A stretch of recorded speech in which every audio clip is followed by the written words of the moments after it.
সামনে যেহেতু কুরবানির ঈদ আর আমরা কিন্তু ঈদে কম বেশি অনেকে বেশি করে মাংস খেয়ে থাকি। কিন্তু আপনি যদি পরিমাণ মতো মাংস না খান বা সঠিক নিয়মে আপনি যদি মাংসটাকে না রান্না করেন তাহলে কিন্তু আপনার হৃদরোগ, ডায়াবেটিকস, ক্যান্সার হওয়ার ঝুঁকি কিন্তু সবথেকে বেশি থাকে। আসসালামু আলাইকুম এভরিওয়ান, কেমন আছেন সবাই? গরুর মাংস খেতে কম বেশি সবাই অনেক পছন্দ করে। আমারও কিন্তু খুবই ফেভারিট একটা মাংস গরুর মাংস। কিন্তু আপনাকে হচ্ছে পরিমাণ মতো খেতে হবে আর সঠিক নিয়মে রান্না করতে হবে। গরুর মাংসতে কিন্তু খুবই ভালো প্রোটিন পাওয়া যায়, যেটা কিন্তু অন্য কোনো শাক, সবজি, ফল, তারপরে হচ্ছে ডাল এগুলোর মধ্যে কিন্তু পাওয়া যায় না। ভালো ভিটামিন পাওয়া যায়, ভিটামিন B12, তারপরে হচ্ছে আয়রন, জিঙ্ক ইত্যাদি, মানে অনেক ভালো ভিটামিন পাওয়া যায় গরুর মাংসে। তো প্রথমে হচ্ছে রান্নার ধরনটা দেখাই। এখানে জাস্ট নর্মালভাবে আদা, রসুন, জিরা, পেঁয়াজ, মরিচ, হলুদ, মানে গরুর মাংস রান্না করতে যা যা লাগে তাই দিয়েছি। আর দিয়েছি অল্প পরিমাণে সরিষার তেল।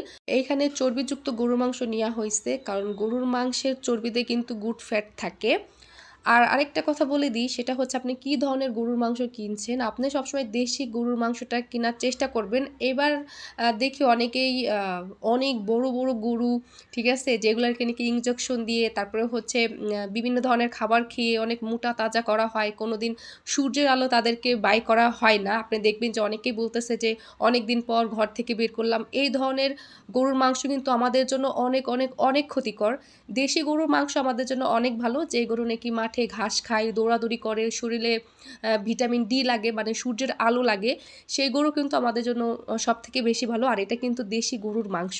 যখনই আপনি গরুর মাংস রান্না করবেন, লো আঁচে রান্না করবেন। আর গরুর মাংস কখনো হচ্ছে পুড়িয়ে বা হচ্ছে কড়াইতে ফ্রাই করে বা বিভিন্নভাবে আপনারা যে ভেজে টেজে খান, এইভাবে কখনোই খাবেন না। এইভাবে খেলে কিন্তু আমাদের ক্যান্সার হওয়ার ঝুঁকিটা সবথেকে বেশি থাকে, ক্যান্সার, ডায়াবেটিক্স। তো এমনভাবে রান্না করবেন যেন মাংসটা খুলে খুলে আসে, আর খুব লো আঁচে গরুর মাংসটাকে রান্না করবেন। তো আমি কিন্তু সেইভাবেই রান্না করছি। আর এইখানে কিন্তু অনেকেই গরুর মাংস তাড়াতাড়ি সেদ্ধ হওয়ার জন্য আপনার চিনি ব্যবহার করে, তারপরে আরও বিভিন্ন ধরনের সুটা টুটা ব্যবহার করে। এগুলো কিন্তু একদমই ব্যবহার করা যাবে না। অনেকেই আছে যে মাংসের মশলা ব্যবহার করে, মাংসের মশলার মধ্যে কিন্তু টেস্টি সল্ট, চিনি এইগুলো দেওয়া থাকে, ভালো করে একটু লক্ষ্য করবেন। অনেকে আছে টমেটো সস দেয়। আপনি যদি বাসায় বানানো টমেটো সস থাকে তাহলে ব্যবহার করতে পারেন, কিন্তু দোকানের কোনো টমেটো সস ব্যবহার করবেন না। বিরিয়ানির মশলাতেও কিন্তু একই সমস্যা, দেখবেন যে টেস্টি সল্ট আর চিনিটা ব্যবহার করা থাকে। সবসময় হচ্ছে বাসায় একদম হেলদি ওয়েতে রান্নার চেষ্টা করবেন। বাহিরের থেকে কিন্তু আপনি জয়ফল, জয়ত্রী বিরিয়ানি রান্না করার জন্য নিয়ে আসতে পারেন। গরুর মাংস রান্না করা ডান।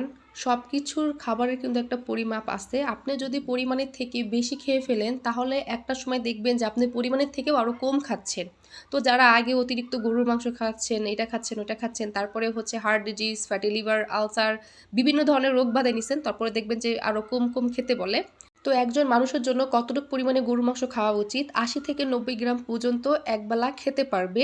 এখন অনেকেই বলবেন যে ঈদের দিন এত বড় একটা গরু জবাই দিব, 80 থেকে 90 গ্রাম পর্যন্ত খাবো না। ঈদের দিন একটু বেশি খেতে পারেন, কিন্তু তারপর থেকে আর গরুর মাংস বেশি না খাওয়াটাই ভালো। যারা ডায়েটে আছেন তারা হচ্ছে গরুর মাংসের চর্বি, মাছের চর্বি এগুলা বেশি করে খাবেন, কারণ এগুলোতে গুড ফ্যাট থাকে। আশা করি ভালো থাকবেন। আল্লাহ হাফেজ।